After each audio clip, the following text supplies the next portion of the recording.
આજે આપણે જાણીશું કે કઈ રીતે ડીવોર્મિંગ કરાય અને કયા કબૂતર માટે આ ડીવોર્મિંગ શબ્દનો યુઝ થાય છે. કારણ કે જે કબૂતર આપણે સુખાની ઝડપની અંદર આવી જાય કે એકદમ ધીમે ધીમે ધીમે રેગ્યુલર સુકાઈ જાય છે અને તેને જે આ હડ્ડી આવે છે તે તે બાર દેખાવા મળે છે અને કબૂતર એકદમ હાવ સુસ્ત પડી જાય છે. એટલે ડીવોર્મિંગ કરવું ખૂબ જ જરૂરી છે. તેના માટે મેડિસિનનો પણ ઉપયોગ કરવો પડે છે ને તે આપણા કબૂતરોની અંદર જે કીડા જે લાગી જાય છે અંદર જે પોટાની અંદર તેના હિસાબે બધા હિન્દીની અંદર બ્લોગ બનાવે છે. ઘણા કબૂતર મિત્રો કબૂતર જે પાળતા હશે તેને હિન્દી કદાચ સમજમાં આવે પણ અને ન પણ આવે. એટલે આપણે ગુજરાતીની અંદર બ્લોગ બનાવીએ છીએ કે આપણા ગુજરાતી મિત્રોને પણ ખબર પડી જાય કે ડીવોર્મિંગ આ શું કહેવા માંગે છે. જે આપણા કબૂતરની અંદર જે અંદર પોટાની અંદર જે કીડા જે જામી જાય છે તેના હિસાબે તે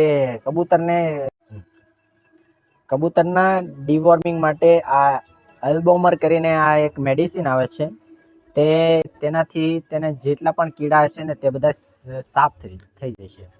અને તેની પ્રોસેસ એ તરાની છે કે આપણે ગમે એ કબૂતરને તમે ગમે એક કબૂતર બીમાર હશે, ઇન્ફેક્શન જેને લાગેલું છે કે જે બીમાર હશે તેને જ મેડિસિન આપો છો. પણ એ તમને ખબર નથી રહેતી કે જે આપણે બીજા કબૂતર છે પણ તેની અંદર પણ એ ધીમે ધીમે રોગ તો છે જ, પણ તે કબૂતર વળી પાછું બીમાર પડી જાય છે. અને આ કબૂતરને એકને જ તમે સારું કરશો તો બીજું પડશે, બીજાને કરશો તો ત્રીજું પડશે. એમ કરતા કરતા તમારા બધા કબૂતર બીમાર પડી શકે છે. એટલે જે પણ મેડિસિન તમે આપો એ બધા કબૂતરને તમારે દેવાની રહેશે. કારણ કે જે કબૂતર તમારા હશે તે બધા એક સંયુક્તની અંદર ગમે ત્યાં જગ્યાએ તમે એક સાથે તમે પૂરતા હશો એટલે બધાને આ ઇન્ફેક્શન બધાની અંદર હોય જ. પણ કોકની રોગ પ્રતિકારક શક્તિ વધારે હોય તેને હિસાબે તેને ઓછો નુકસાન કરે છે અને જેની અંદર જે કબૂતર પહેલેથી જ તે ડીમ છે તેને વધારે તે ડીમમાં વધારે જાતું જ રહેશે. એટલે બધાને કબૂતરને એક સાથે જ તે ડીવોર્મિંગ કરાવવું જરૂરી છે. ડીવોર્મિંગ માટે પહેલા આપણે આની થોડીક મોરસ લઈ લેવાની રહેશે. કારણ કે જે ગળપણના હિસાબે જે કીડા ડીવોર્મિંગ જે દવા પીશે તે કીડા પણ તેની સાથે પીશે. એટલે આપણે મોરસ લઈ થોડી ઓગાળી લઈએ.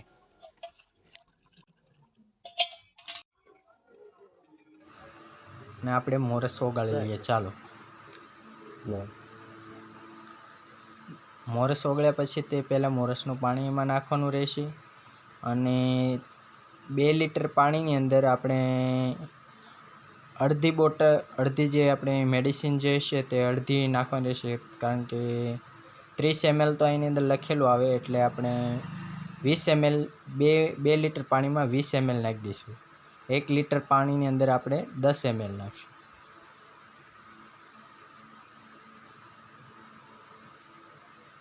એટલે આપણી પ્રોસેસ ચાલુ થાય.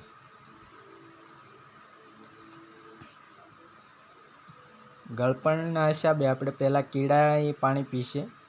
એટલે ગળપણના હિસાબે જે કીડા ગળપણના હિસાબે પીશે પણ એની સાથે કીડાના પેટમાં પણ દવા તો જશે એટલે કીટાણુ આપોઆપ આપણે ચરકના રૂપે બહાર નીકળી જાય ચરકની અંદરથી. અને આપણે નાખીને તે આ મિક્સ કરી લઈએ.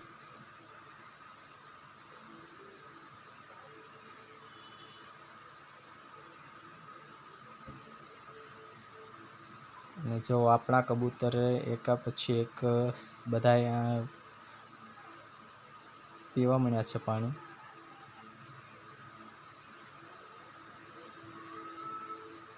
અને આને પછી તમને 3 દિવસ પછીનું પણ હું રિઝલ્ટ તમને બતાડીશ કે પહેલાં કેટલા સુસ્ત ઓલા ડબ્બા ઉપર જે કબૂતર બધા એકદમ હાવ બેસી રહે છે તે એક્ટિવ કેટલા છે એ પણ હું તમને બતાડીશ. કબૂતર બધા પાણી પીશે.